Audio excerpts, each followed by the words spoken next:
ನಮೋ ಭಗವತೆ ವಾಸುದೇವಾಯ. ನಮಸ್ಕಾರ ಎಲ್ಲರಿಗೂ. ಶ್ರೀಮದ್ ಭಾಗವತದ 10ನೇ ಸ್ಕಂದದ ಮೊದಲನೇ ಅಧ್ಯಾಯಕ್ಕೆ ಎಲ್ಲರಿಗೂ ಸ್ವಾಗತವನ್ನು ಕೋರ್ತಾ ಅಧ್ಯಾಯವನ್ನು ಪ್ರಾರಂಭ ಮಾಡ್ತಾ ಇದ್ದೇನೆ. ಈ ಅಧ್ಯಾಯದ ವಿಷಯ ಶ್ರೀಕೃಷ್ಣಾವತಾರದ ಪೀಠಿಕೆ, ದೇವತೆಗಳ ಪ್ರಾರ್ಥನೆ, ಕಂಸನಿಂದ ಅಶರೀರವಾಣಿಯ ಶ್ರವಣ, ದೇವಕಿಯ 6 ಮಕ್ಕಳ ವಧೆ. ರಾಜೋವಾಚ ಕಥಿತೋ ವಂಶವಿಸ್ತಾರಃ ಭವತಾ ಸೋಮಸೂರ್ಯಯೋಃ ರಾಜ್ಞಾಂ ಚೋಭಯವಂಶ್ಯಾನಾಂ ಚರಿತಂ ಪರಮಾದ್ಭುತಂ ಯದೋಶ್ಚ ಧರ್ಮಶೀಲಸ್ಯ ನಿತರಾಂ ಮುನಿಸತ್ತಮ ತತ್ರಾಂಶೇನಾವತೀರ್ಣಸ್ಯ ವಿಷ್ಣೋರ್ವೀರ್ಯಾಣಿ ಶಂಸನಃ. ಪರೀಕ್ಷಿತ್ ರಾಜ ಹೇಳ್ತಾನೆ ಶುಕಮುನಿಯಲ್ಲಿ, ಋಷಿಗಳಲ್ಲಿ ಶ್ರೇಷ್ಠನಾದ ಶುಕ ಮಹರ್ಷಿಯೇ, ನೀನು ಇಲ್ಲಿಯವರೆಗೆ ಸೂರ್ಯ ಚಂದ್ರರ ವಂಶಾವಳಿಯ ಕಥೆಗಳನ್ನು ವಿಸ್ತಾರವಾಗಿ ತಿಳಿಸಿರುವೆ. ಹಾಗೆಯೇ ಆ 2 ವಂಶದ ರಾಜರುಗಳ ಮತ್ತು ತುಂಬವೂ ಧರ್ಮ ಸ್ವಭಾವವುಳ್ಳ ಯದುರಾಜನ ಅತಿ ಆಶ್ಚರ್ಯಕರವಾದ ಚರಿತ್ರೆಗಳನ್ನೂ ಹೇಳಿರುವೆ.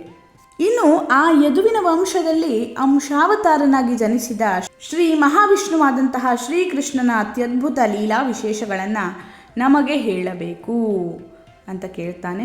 ಮುಂದೆ ಕೇಳ್ತಾನೆ ಆತ, ಅವತೀರ್ಯ ಯದೋರ್ವಂಶೇ ಭಗವಾನ್ ಭೂತಭಾವನಃ ಕೃತವಾನ್ ಯಾನಿ ವಿಶ್ವಾತ್ಮ ತಾನಿ ನೋ ವದ ವಿಸ್ತರಾತ್. ಚರಾಚರಾತ್ಮಕವಾದಂತಹ ಸಮಸ್ತ ಜಗತ್ತನ್ನು ಸಲಹುವವನು, ಸರ್ವಾತ್ಮಕನೂ ಆದ ಭಗವಂತನು ಆ ಯದುವಿನ ವಂಶದಲ್ಲಿ ಶ್ರೀಕೃಷ್ಣನಾಗಿ ಅವತರಿಸಿ ಯಾವ ಯಾವ ಆಶ್ಚರ್ಯಕರವಾದ ಲೀಲೆಗಳನ್ನು ನಡೆಸಿದನು ಅವೆಲ್ಲವನ್ನೂ ವಿಸ್ತಾರವಾಗಿ ನಮಗೆ ಹೇಳಬೇಕು. ಮುಂದೆ 4ನೇ ಶ್ಲೋಕದಲ್ಲಿ ಆತ ಹೇಳ್ತಾನೆ, ನಿವೃತ್ತತರ್ಷೈರ್ ಉಪಗೀಯಮಾನಾತ್ ಭವೌಷಧಶ್ರೋತ್ರ ಮನೋಭಿರಾಮಾತ್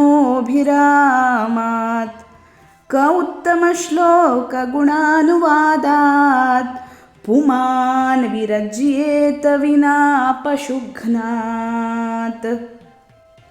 ಆಶಾಪಾಶಗಳನ್ನು ತೊರೆದ ಮಹಾನುಭಾವರಿಂದ ಕೊಂಡಾಡಲ್ಪಡುವ ಭವರೋಗಕ್ಕೆ ಔಷಧಿಯಾಗಿರುವ ಶ್ರವಣೇಂದ್ರಿಯಕ್ಕೂ ಹೃದಯಕ್ಕೂ ಇಂಪು ತಂಪುಗಳನ್ನೀಯುವ ಭಗವಂತನ ಕಲ್ಯಾಣ ಗುಣಗಳನ್ನು ಹಾಡಿ ಹರಸಲು ಕಟುಕನನ್ನು ಹೊರತ ಇನ್ನಾವ ಮಾನವನು ತಾನೇ ಬೇಸರಗೊಳ್ಳುವನು ಅಂತಂದರೆ, ಭಗವಂತನ ಲೀಲೆಯ ಶ್ರವಣವನ್ನು ಮಾಡುವುದು ಎಲ್ಲರಿಗೂ ಆನಂದವನ್ನು ಉಂಟು ಮಾಡ್ತದೆ ಅದು ಅಂತ ಪರೀಕ್ಷಿತ್ ಮಹಾರಾಜ ಶುಕಮುನಿಗೆ ಹೇಳಿದ. ಮುಂದಿನ ಶ್ಲೋಕ,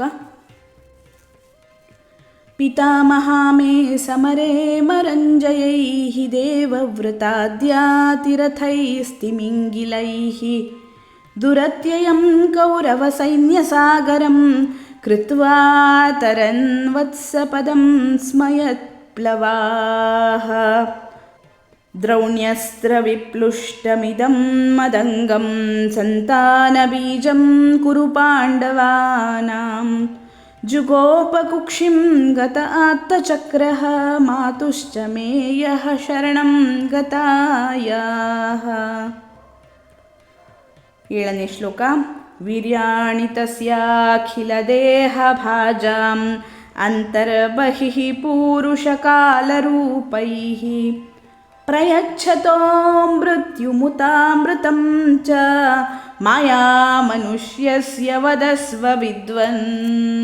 ಆತ ಏನು ಹೇಳ್ತಾನೆ 5, 6, 7ನೇ ಶ್ಲೋಕದಲ್ಲಿ ಅನ್ನುವಂಥದ್ದನ್ನು ನೋಡೋಣ.